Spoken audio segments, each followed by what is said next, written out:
يلقبونه بالشنيوي ليس فقط لأن ملامحه قريبة من معلمي الكونغ فو الصينية، بل لأنه يتقن مهارة السراب المتعدد المثالية، متفوقا بذلك على الياباني ناروتو أوزوماكي بعشرات النسخ. فهو تارة بائع جافيل، وتارة مدرس وبقال وبائع سمك، ميكانيكي، حداد، بناء، طبيب، مدرس إسكافي، خباز، طبال، صبان، كسال، منقذ، سباح، كوبوي، بائع متجول، بائع كفتة، بائع هواتف محمولة، معلم سياقة، حلاق، سرباي، صاحب الجلي الأصفر.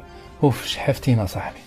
لو استمررت في ترديد كل الأدوار التي تقمصها لفقدت حنجرتي لا محالة. فإذا كانت جيمس ماكافوي جسد 23 شخصية في فيلم سبليت، فإن هذا الرجل قد استطاع أن يجسد ما لا نهاية من الشخصيات. نور الدين الشنيوي، الرجل الذي تمرد على قوانين التمثيل والإخراج والتصوير وعلى